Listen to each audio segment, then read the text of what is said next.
Mariam and welcome to my channel রান্নার ভান্ডার। আজকে আমি তোমাদের সঙ্গে আমার বাগানের সেকেন্ড পার্ট শেয়ার করবো। ফার্স্ট পার্টে তোমরা অনেক ভালোবাসা দিয়েছো।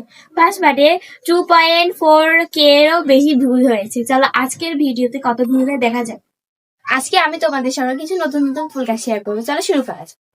এইটা হলো পেঁয়াজ ফুল গাছ। আপনারা কে কি নামে চেনেন অবশ্যই আমাকে কমেন্ট করে জানাবেন। এটাও এক ধরনের ফুল গাছ, এটার আমি নাম জানি না, আপনারা যদি জেনে থাকেন আমাকে অবশ্যই কমেন্ট করে জানাবেন। এইটা হলো চায়না টগর, এটা আমি এইবারই নতুন লাগিয়েছি। এইটা হলো সকাল সন্ধ্যা ফুল, এই ফুল খালি সন্ধ্যাবেলায় ফোটে। এটা হলো দুপুরি ফুল, এটা শুধু দুপুরবেলায় ফোটে এবং সন্ধ্যাবেলায় এটা গাছ থেকে এগাই পড়ে। এইটা হলো নয়নতারা ফুল, এর আরেকটা নাম কাঠালি ফুল। আপনারা কে কি নামে চেনেন অবশ্যই জানাবেন। এই ভিউটা কেমন লাগছে অবশ্যই কমেন্ট করে জানাবেন। এটি একটা কাগজ ফুল। তো আমাদের আজকের ভিডিওটা ছিল এই পর্যন্তই। আপনার কেমন লাগলো অবশ্যই কমেন্ট করে জানাবেন। সবাই ভালো থাকবেন, সুস্থ থাকবেন, আল্লাহ হাফিজ, বাই।